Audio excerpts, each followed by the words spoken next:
Selamat siang dan salam sejahtera bagi kita semua. Yang saya hormati, ini saya di dalam hati. Selamat datang di desa kami. Semoga bahagia melekat di hati.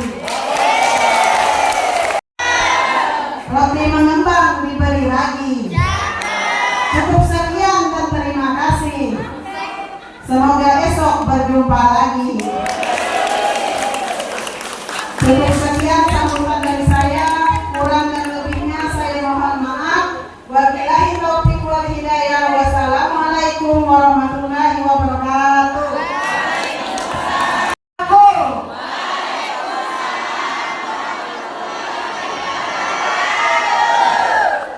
Kelihatannya ibu ini sangat semangat sekali pada kesempatan ini ya.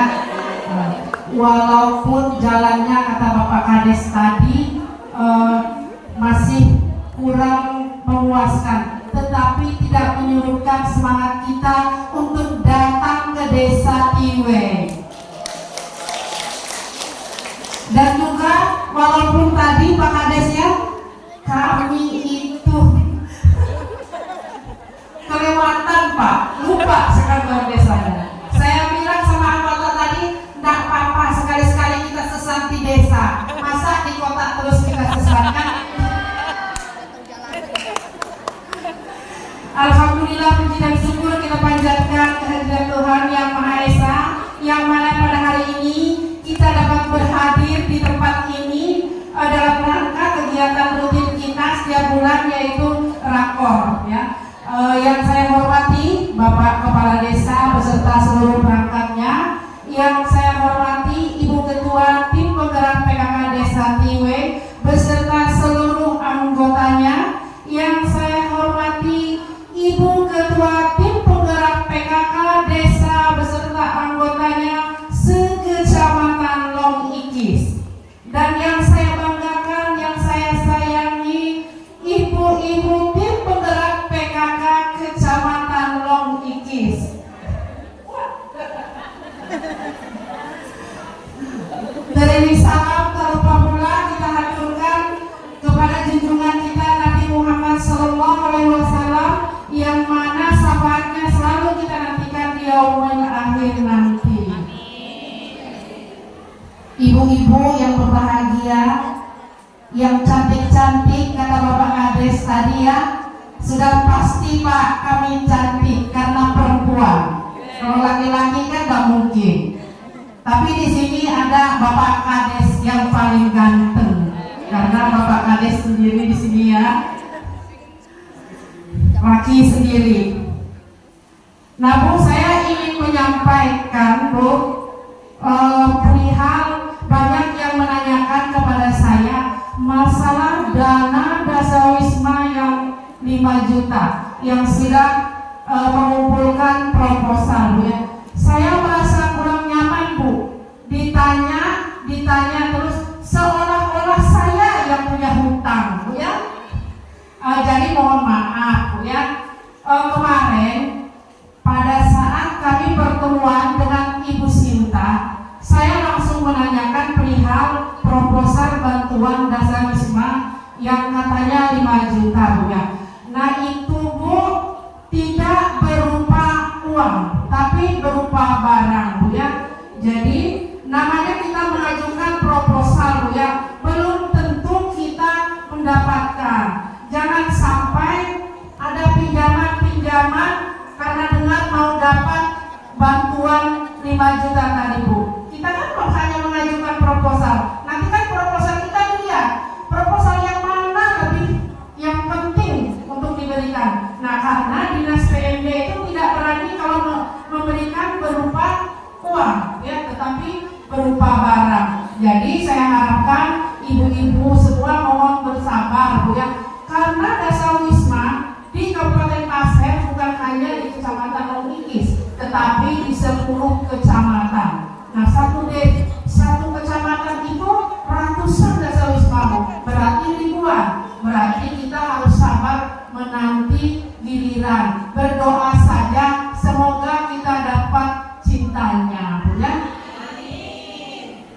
Nah lagi yang mau saya sampaikan mengenai laporan-laporan PKK Desa Bu ya, masih banyak yang menggunakan format lama Bu ya. Padahal sekretaris kecamatan sudah mengirimkan format yang baru Bu ya, tetapi kenapa masih menggunakan format yang lama? Terus pengisian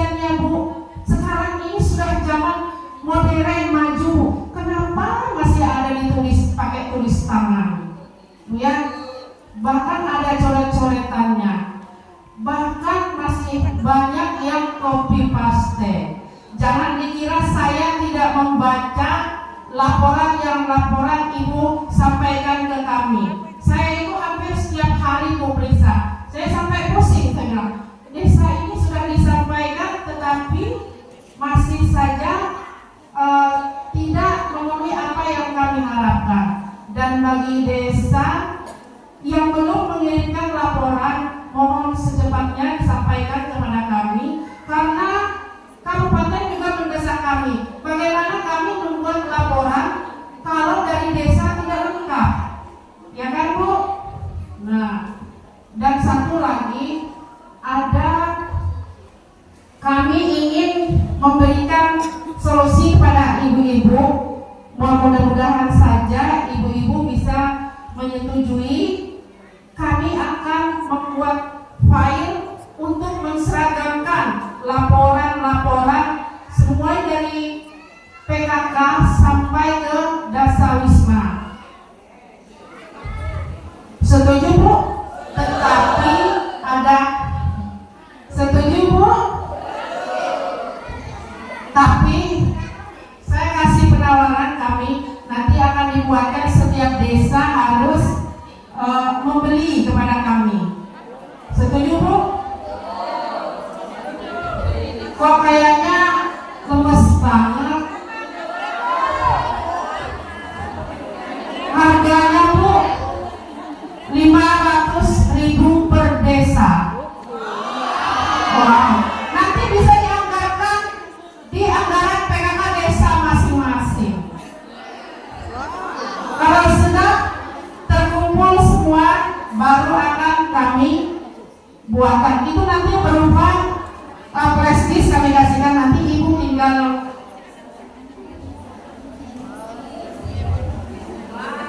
mau Bu, setuju? Karena ini untuk menserahkan laporan-laporan. Dan juga satu Bu ya, seperti administrasi desa Wisma Bu ya, masih banyak kekurangannya Bu ya. Tapi saya senang juga Bu ya, ibu-ibu desa ini pintar, kreatif Bu ya. Sampai saya bingung lihat bukunya Bu ya, saking ibu kreatifnya. Tapi tidak apa-apa, itu merupakan inovasi Bu ya. Tetapi jangan sampai berlebihan. Contohnya seperti buku kas aja sampai 4. Saya bingung. Buku kas ini itu banyak betul Bu. Buku kas itu cuma 1 Bu. Buku kas umum boleh ditambah 1 buku lagi namanya buku bantu. Nah di kas itu kan semua kelihatan nanti. Uangnya berasal dari sini, untuk kegiatan ini, untuk bantuan ini, semua kelihatan di situ Bu. Nggak usah sampai banyak-banyak Bu. Saya pusing lihat buku kas Ibu karena saya nggak lihat uangnya Bu. Saya hanya lihat nomor-nomor angka-angkanya saja di situ dan lihat duitnya. Coba di dalam buku itu Bu diselipkan duitnya buat kami Bu. Sampai pegel tangan saya angkat buku-bukunya Ibu Bu.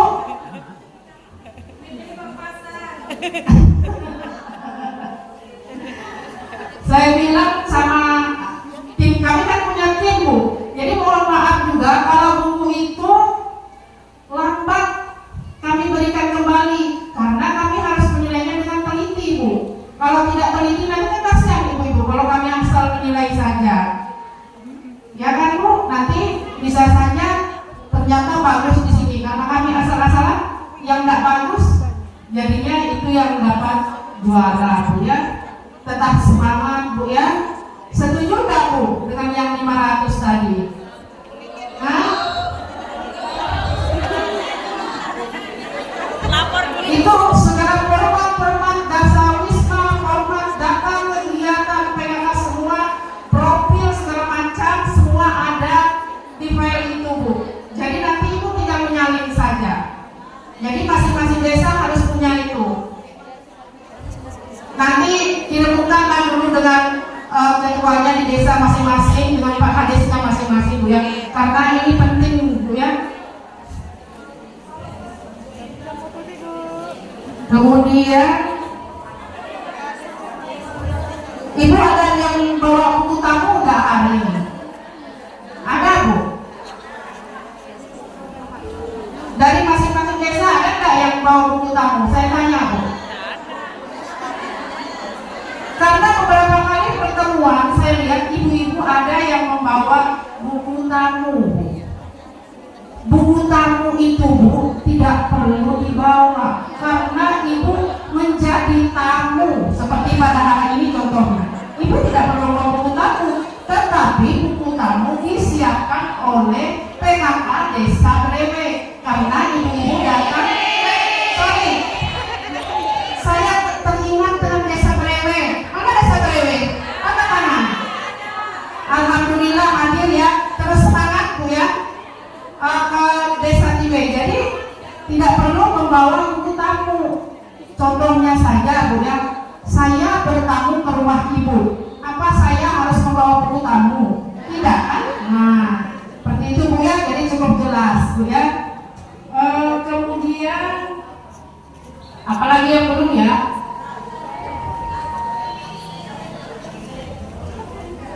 Absen ya, saya absen. Sebelum saya akhiri, saya absen dulu Bu ya.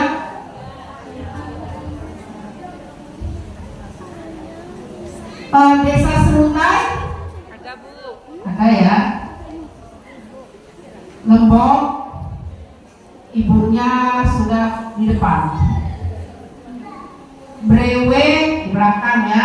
Alhamdulillah Desa Brewe bisa hadir pada kesempatan ini. Harapan saya ke depannya Desa Brewe selalu hadir pada setiap kegiatan PKK Bu ya.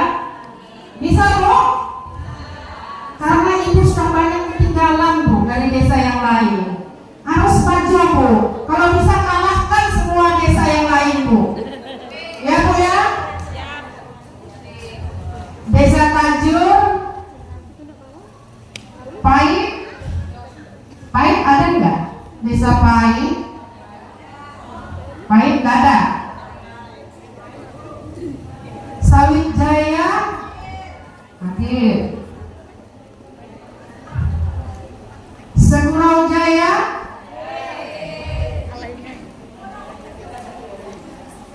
Kertabakti,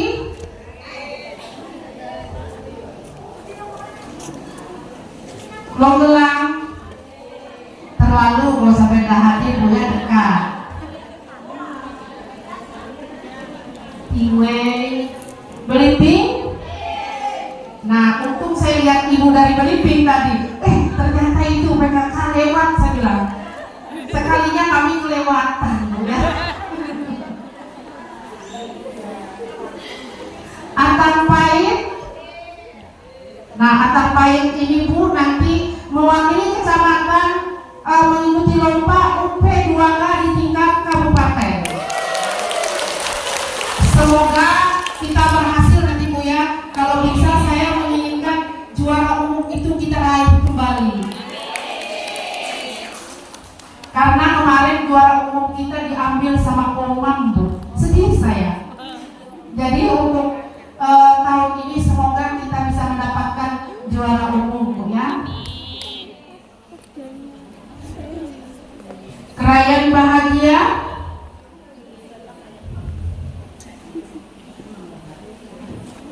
Krayan Makmur, Krayan Sentosa, Krayan Jaya ada ya. Tadi saya lihat ada ibu gadisnya di belakang. Bukit Selongka. Bukit Selongka ini juga mewakili kecamatan untuk mengikuti lomba yel-yel tingkat kabupaten. Semangat ya Bukit Selongka. Adam Jaya hadir walaupun jauh jalannya sulit ya, tetapi semangat. Muara Adang, Muara Adang juga di ujung-ujung ya, tapi tetap semangat. Teluk Baru hadir juga. Paling hadir ya. Tadi ada Ibu Kadisnya, saya lihat maju di depan. Kajian mulia ada. Kayumo.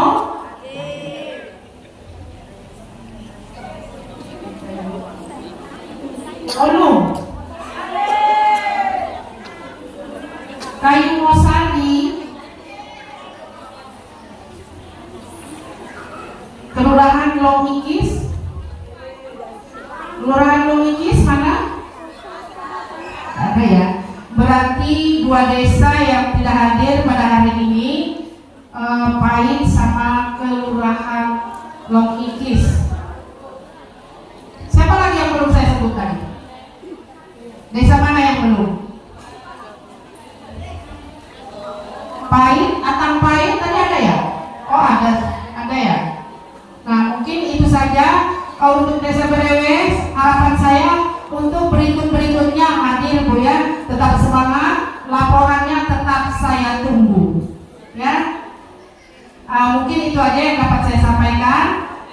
Lebih kurangnya saya mohon maaf. Saya akhiri. Assalamualaikum warahmatullahi wabarakatuh. Waalaikumsalam warahmatullahi wabarakatuh.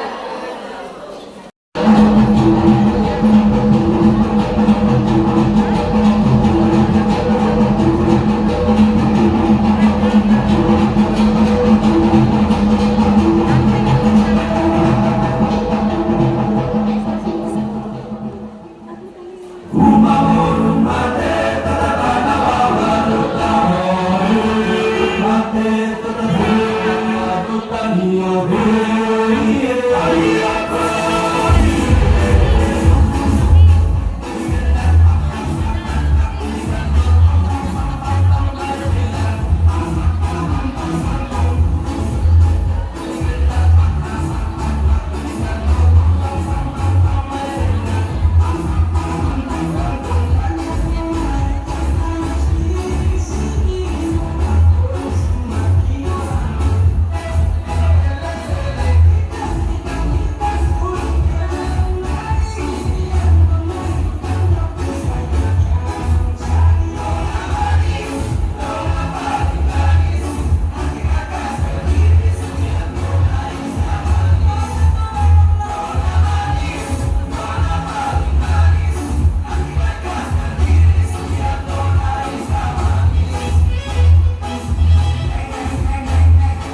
Pokja 4. Tepuk tangan dong. Jadi beliau nanti yang akan mewakili Kecamatan Longigis untuk membawa nama Pokja 4 di lomba kabupaten. Oke. Langsung saja ibu-ibu kita sama-sama saksikan bagaimana nanti beliau akan memberikan pemilihan tentang DDTK. Assalamualaikum warahmatullahi wabarakatuh. Waalaikumsalam warahmatullahi wabarakatuh. Selamat siang dan salam sejahtera untuk kita semua. Yang terhormat para hadirin sekalian, puji syukur marilah kita panjatkan kepada Tuhan Yang Maha Esa yang sudah memberikan kesehatan dan kesempatan kepada kita semua sehingga kita dapat menghadiri dan melaksanakan kegiatan pada hari ini. Perkenalkan, nama saya Ana Paranita. Dalam kesempatan ini saya akan menyampaikan materi penyuluhan tentang pentingnya pemantauan pertumbuhan dan perkembangan dalam upaya deteksi dini pada balita. Sebelum saya ingin menyampaikan lebih lanjut, izinkan saya menyampaikan pantun untuk ibu-ibu sekalian. Ambil tali, ikatlah ranting. Biar pohon menjadi tinggi. DDTK sangatlah penting agar bayi dan balita terlindungi. Jadi ibu-ibu sekalian, DDTK adalah deteksi dini tumbuh kembang pada anak. Karena seperti yang kita ketahui bersama bahwa memiliki buah hati yang sehat dan pintar menjadi dambaan seluruh orang tua, sehingga pertumbuhan dan perkembangan anak pun menjadi salah satu penentu apakah si kecil bisa menjadi sehat dan pintar di kemudian hari. Oleh karena itu, pemantauan pertumbuhan dan perkembangan sang anak sangatlah penting, terutama pada 1000 hari pertama kehidupan, karena pertumbuhan dan perkembangan anak akan sangat pesat pada periode emas tersebut. Yang dimaksud dengan 1000 hari pertama kehidupan adalah sejak pembuahan di dalam kandungan sampai dengan usia anak 2 tahun. Semua ini dilakukan agar orang tua dapat mengetahui pertumbuhan dan perkembangan anak dan juga menemukan sejak dini penyimpangan tumbuh kembang agar dapat ditindaklanjuti agar hasilnya menjadi lebih baik. Ibu-ibu tahu penyimpangan tumbuh kembang Bu apa saja? Ada yang tahu Bu? Belum ada? Baik, saya sampaikan. Penyimpangan tumbuh kembang anak itu ada 3 ya Bu. Yang pertama adalah penyimpangan pertumbuhan. Penyimpangan pertumbuhan ini misalnya status gizi anak kurang atau buruk. Kemudian anak cenderung pendek. Yang kedua adalah penyimpangan perkembangan. Penyimpangan perkembangan ini sendiri misalnya speech delay atau terlambat bicara. Kemudian yang ketiga adalah penyimpangan mental emosional anak. Contohnya gangguan konsentrasi dan anak menjadi hiperaktif. Jadi penyimpangan tumbuh kembang ini sangat bisa mempengaruhi anak pada usia sekolah. Kemudian pelaksanaan pemantauan tumbuh kembang itu sendiri dibagi menjadi 2 tahap, screening pertumbuhan dan screening perkembangan. Untuk screening pertumbuhan dilakukan oleh kader posyandu dengan cara menimbang berat badan, kemudian mengukur tinggi atau panjang badan dan mengukur lingkar kepala. Kemudian hasil dari penimbangan dan pengukuran ini nantinya akan dimasukkan ke buku kesehatan anak. Ibu tahu buku kesehatan anak, Bu? Iya. Apa yang biasanya saya sering dengar di posyandu? Buku pink, gitu ya, Bu? Yang ini ya, Bu? Jadi hasil dari screening pertumbuhan tersebut dimasukkan ke dalam buku kesehatan anak yang nantinya dipantau oleh petugas kesehatan. Kemudian yang kedua adalah screening perkembangan. Screening perkembangan ini dilakukan dengan cara pengamatan langsung pada bayi dan balita serta memberikan pertanyaan atau kuesioner kepada orang tua. Kegiatan ini dilakukan oleh petugas kesehatan dibantu oleh kader Tribina, yaitu kader BKB. Ibu pernah dengar kader BKB, Bu? Belum? Jadi kader BKB ini adalah kader Bina Keluarga Balita yang tergabung di dalam kelompok kegiatan Kampung KB. Kader-kader ini yang membantu petugas kesehatan dalam hal pelaksanaan DDPK dengan menggunakan alat peraga seperti yang di samping saya, Bu. Alat peraga yang berpatokan pada KKA. Nah, KKA ini Ibu sudah pernah dengar juga, Bu? Sudah pernah dengar? Belum. Saya kasih contoh KKA ya, Bu. Jadi KKA ini adalah kartu kembang anak.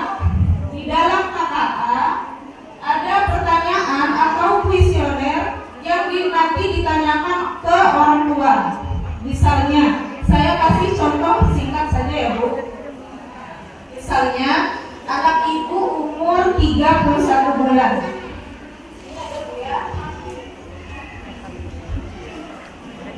Apakah anak ibu sudah bisa membuka baju dengan kancing tanpa bantuan? Nah, ini masih tentang memakai atau melepaskan baju dengan benar. Seperti di sini alat peraga, nanti anaknya atau balitanya disuruh datang, diberi contoh. Ini saya lepas dulu, Bu, ya. Bagaimana cara memasukkan kancing baju ke dalam lubang baju? Apakah anaknya bisa? Jadi seperti ini. Kita kasih contoh, nanti anaknya akan mengikuti. Kalau bisa, kita kasih pujian, kita kasih bintang di sini, Bu. Kalau belum bisa, kita kasih semangat, kemudian untuk distimulasi ibu agar kedepannya anak bisa memakai atau melepas pakaian dengan baik dan benar. Kegiatan ini juga dilakukan, tidak hanya dilakukan di posyandu, tapi juga ada kunjungan rumah dari petugas kesehatan pada anak beresiko stunting dan kurang gizi. Kemudian aspek apa aja sih yang bisa mempengaruhi tumbuh kembang anak? Ada beberapa ya, Bu, ya. Yang pertama genetik, kemudian stimulasi, nutrisi, penyakit, kasih sayang, pola asuh dan lingkungan. Serta yang paling marak di zaman sekarang ini, Bu, Ibu tahu apa, Bu? Kebiasaan bermain gadget dan menonton TV secara berlebihan. Jadi aspek-aspek ini yang bisa menjadi faktor yang mempengaruhi tumbuh kembang anak. Oleh karena itu, kebutuhan ASI, asuh, dan ASA sangat berperan penting dalam hal merawat 1000 hari pertama kehidupan. Ibu-ibu tahu kebutuhan ASI, asuh, dan ASA? Belum tahu, Bu? Mohon disimak baik-baik, saya akan menjelaskan satu persatu. Kebutuhan ASI. Kebutuhan ASI merupakan kebutuhan bayi guna mendukung perkembangan emosi, kemudian spiritual anak dan kasih sayang.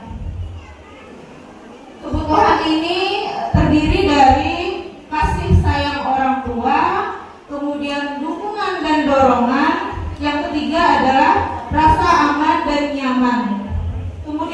kedua, kebutuhan asuh. Kebutuhan asuh ini merupakan kebutuhan fisik dan biologis. Kebutuhan ini sangat mempengaruhi pertumbuhan fisik, yaitu otak, alat indera, dan alat gerak yang digunakan anak untuk mengeksplorasi lingkungan. Sehingga kebutuhan asuh ini sangat bisa mempengaruhi kecerdasan anak. Kebutuhan asuh ini sendiri dibagi menjadi beberapa indikator. Yang pertama adalah zat gizi seimbang. Kemudian zat gizi seimbang ini didapat dari pemberian ASI eksklusif, contohnya. Kemudian yang kedua adalah pemberian kesehatan dasar, contohnya pemberian imunisasi dasar lengkap, kemudian pemberian vitamin A, pemberian obat cacing. Kemudian yang ketiga adalah perumahan atau tempat tinggal. Ada pakaian, kemudian sanitasi lingkungan, kesegaran jasmani, dan yang tidak kalah penting ibu-ibu, rekreasi. Ibu-ibu suka rekreasi, Bu? Kemudian yang terakhir adalah kebutuhan asah.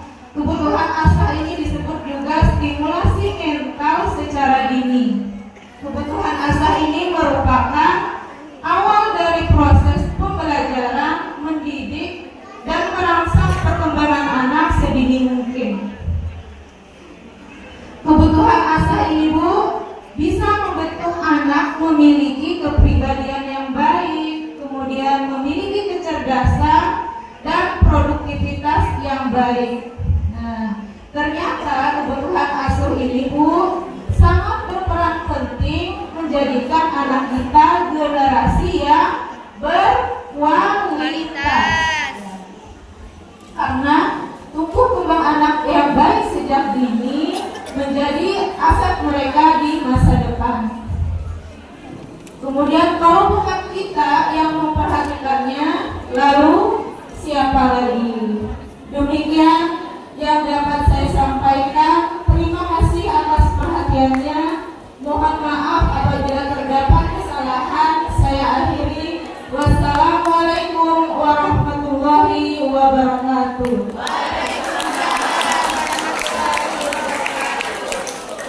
Dengarkan penyuluhan dari Ibu Ana tentang pentingnya pemantauan DDTK pada anak. Nah, Ibu-ibu, kenapa sih Pokja 4 harus tahu dan wajib mengetahui tentang apa pentingnya DDTK itu? Kenapa yuk? Kenapa kita Pokja 4 harus bisa menguasai tentang pentingnya DDTK? Ada yang tahu ya? Kepada masyarakat dan warga di desa kita. Jadi ketika Ibu melakukan penyuluhan ke Dasawisma, itu bisa menyampaikan materi ini tentang pentingnya DDTK. Karena Bu, biasanya ibu-ibu yang punya balita itu kan kita melaksanakan posyandu 1 bulan sekali ya Bu. Ada kalanya orang tua itu malas Bu mengantar anaknya ke posyandu. Ada juga anaknya diantar, tapi yang antar bukan ibunya, neneknya, bibinya. Akhirnya orang tua dari anak tadi dia memahami tentang apa sih sebenarnya kalau misalnya anak 2 tahun atau 3 tahun seharusnya sudah bisa berjalan tapi anaknya belum, dia belum tahu masalahnya apa, penyebabnya apa.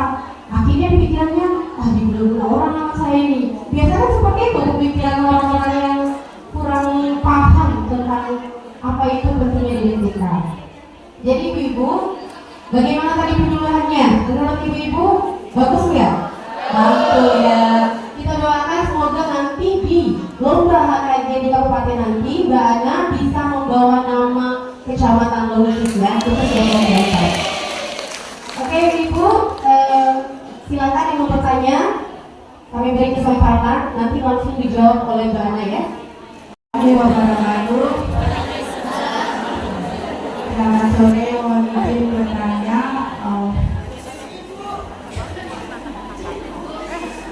Ibu tadi pemaparannya sangat menarik sekali karena kami di PKK Desa bertanggung jawab tentang masalah DDTK ya Bu ya.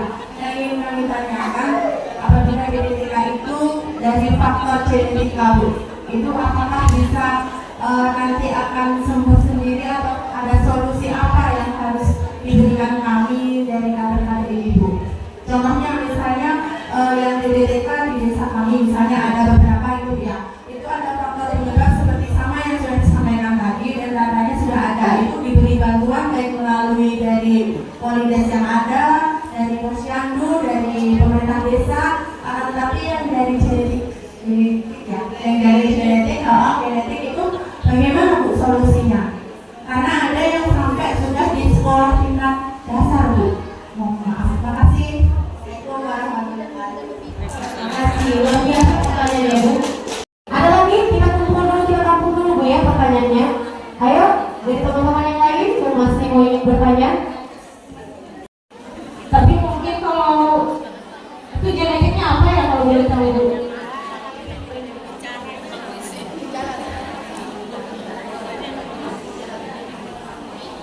Bisa kalau mungkin diberikan terapi ya Mbak ya. Ada terapi, ada sekolahnya. Nah mungkin itu bisa. Gitu. Oke Bu, mungkin saya tambahkan sedikit ya. Ibu pernah melihat anak yang ibunya bisu, bapaknya tuli, tapi anaknya normal? Pernah? Nah, berarti Bu kalau seperti yang masalah yang biasa Ibu ya, anak lambat bicara, sebenarnya bukan dari genetik, tapi dari dalam kandungan gizinya dari yang dikonsumsi oleh ibu tadi kurang memenuhi. Akhirnya yang terjadi adalah pertumbuhan anak dalam kandungan dia biasanya sudah normal. Bisa juga Bu saat kamu dia malas melakukan pemeriksaan rutin di bidan desanya. Bisa seperti itu. Karena ada yang saya lihat ini kasus di tempat saya sendiri, orang tuanya normal, anaknya cacat. Kemudian ada yang orang tuanya cacat, mamanya cacat, bapaknya normal, tapi anaknya normal. Gitu. Jadi sebenarnya itu masalahnya itu tadi dari gizi yang masuk dari hamil tadi. Apalagi kita sudah tahu tentang stunting ya Bu. Stunting itu kan dampaknya memang dari dalam kandungan tubuh, dari pola makanan. Makanya Bu, pentingnya kita saat hamil kita minum obat penambah darah, melakukan pemeriksaan 3 bulan sekali ke bidan desa itu sangat penting. Kemudian USG yaitu tadi untuk memantau pertumbuhan janin kita. Jadi gitu. Mungkin dari pakar kami Ibu Yovita bisa menambahkan Mengenai gangguan bicara tadi ya? Ya. Jadi kalau gangguan bicara itu bukan merupakan mutlak genetika. Salah satunya gadget. Ya. Jadi supaya anak dia ibu sadar dan gadget, anaknya diberikan juga. Sehingga dia hanya membisu tapi dia menikmati. Ya, jadi kurang stimulasi. Yang kedua seperti dikatakan Ibu Rosita tadi,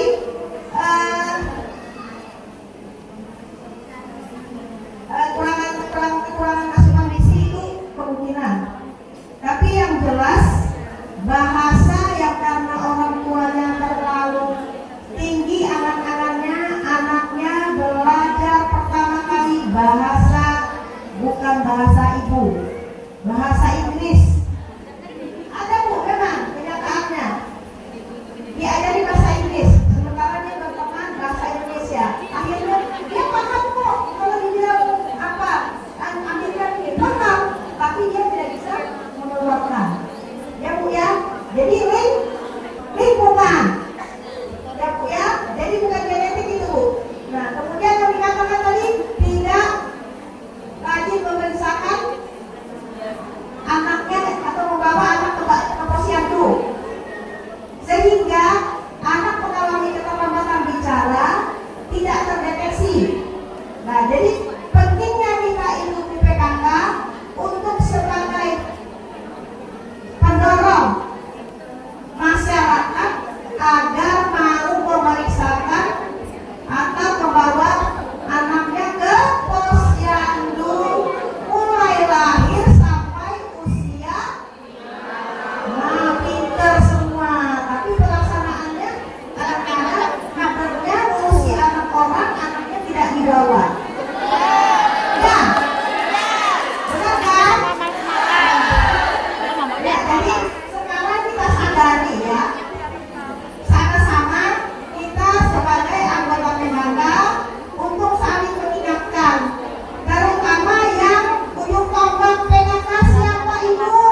data warganya itu sesuai yang aktif saja.